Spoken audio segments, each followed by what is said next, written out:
বিশ্বাসী হিসেবে, পরমেশ্বরের বিশ্বাসী হিসেবে আমাদের কি কোনো মন্ত্রকের কাছে বা কোনো গুণিতদের কাছে আমাদের কি যাওয়া উচিত? বাইবেল আমাদেরকে কি শিক্ষা দিচ্ছে আজকে আমরা বাইবেল দ্বারা জানবো যে সদাপ্রভু আমাদেরকে কি শিক্ষা দিচ্ছে।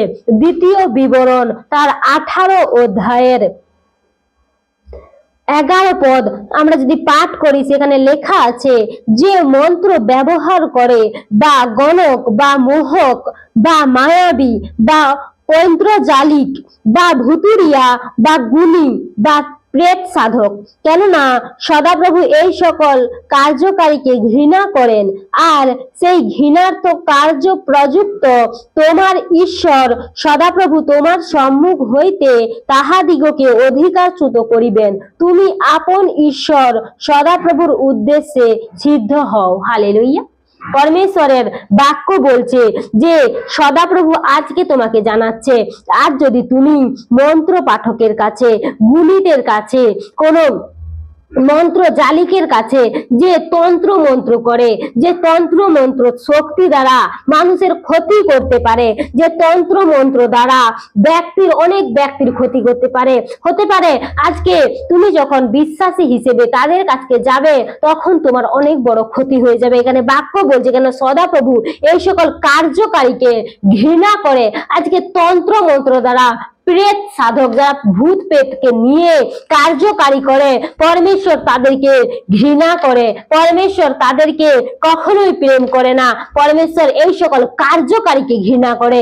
যতজন ব্যক্তি এই সকল কার্যকারীর জন্য মনকে তোমরা অনেক সময় দুষ্টু আত্মা চাইবে যে তুমি এই সকল ব্যক্তিদের কাছে যাও, এই সকল কার্যকারীর মধ্যে তুমি যুক্ত থাকো। দুষ্টু আত্মা বারবার চাইবে তোমাকে প্রলোভনে ফেলাতে, বারবার চাইবে তোমার জীবনে এমন কোনো পরিস্থিতি আনতে যার কারণে তুমি অসহায় হিসেবে এই দিকে যেতে পারো। কিন্তু সদাপ্রভু বলছে আমি তোমাকে আশীর্বাদ করব, আমি তোমার সবকিছুতে আশীর্বাদ যুক্ত করব, আমি তোমার সবকিছুতে তোমার জীবনকে আমি বদলাবো।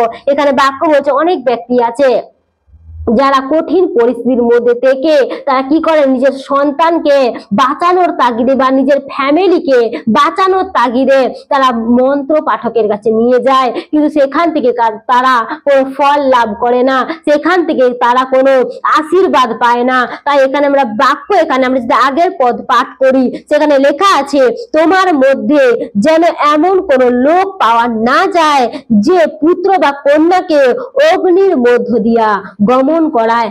আজকে যখন তুমি তোমার সন্তানকে কোনো তন্ত্র সাধকের কাছে, কোনো মন্ত্রিকের কাছে, কোনো যোগ্য বেদীর কাছে বা কোনো খারাপ কোনো ব্যক্তির কাছে, হতে পারে সে কোনো তন্ত্র মন্ত্র করে, হতে পারে সে তান্ত্রিক, হতে পারে সে অনেক বড় কার্যকারী করে, কিন্তু যখন তুমি এই সকল ব্যক্তিদের কাছে তোমার সন্তানকে নিয়ে যাবে তখন এখানে পরমেশ্বরের বাক্য বলছে তুমি আগুনের মধ্য দিয়ে তোমার সন্তানকে তুমি গমন করাচ্ছ। যেমন আগুন যেমন পুড়িয়ে দিতে পারে, সব কিছুকে ধ্বংস করে দিতে পারে, তেমন এই সকল কিছু কার্যকারী সব কিছুকে বিনষ্ট করে দিতে পারে। এই সকল কিছু কার্যকারী তোমার সন্তানের জীবনকে নষ্ট করে দিতে পারে, তোমার লাইফকে নষ্ট করে দিতে পারে, তোমার ফ্যামিলিকে, তোমার ফ্যামিলির সুখ শান্তিকে নষ্ট করে দিতে পারে। তাই যতজন বিশ্বাসী পরমেশ্বরকে প্রেম করো, পরমেশ্বরকে ভয় করো, তোমরা পরমেশ্বরের সকল পথে স্থির থাকো, পরমেশ্বরের আজ্ঞাকে মেনে চলো, পরমেশ্বরের বাক্যকে পাঠ করো।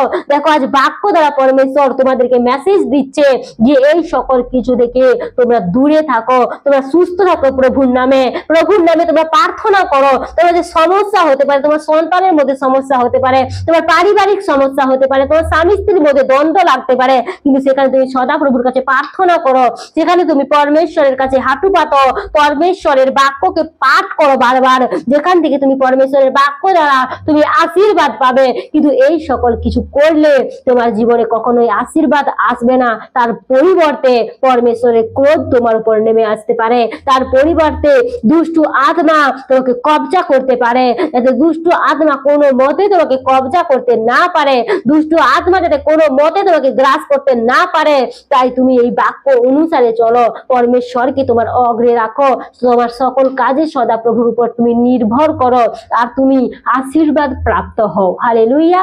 এই মেসেজ আমি তোমাদের মাঝে দিলাম। এই বাক্যকে তোমরা প্রত্যেকটা বিশ্বাসীর মাঝে ছড়িয়ে দাও। এই প্রচারকে তোমরা শেয়ার করো, যাতে প্রত্যেকজন যেন বাক্য দ্বারা জানতে পারে সদাপ্রভু তার সন্তানদেরকে কি মেসেজ দিচ্ছে।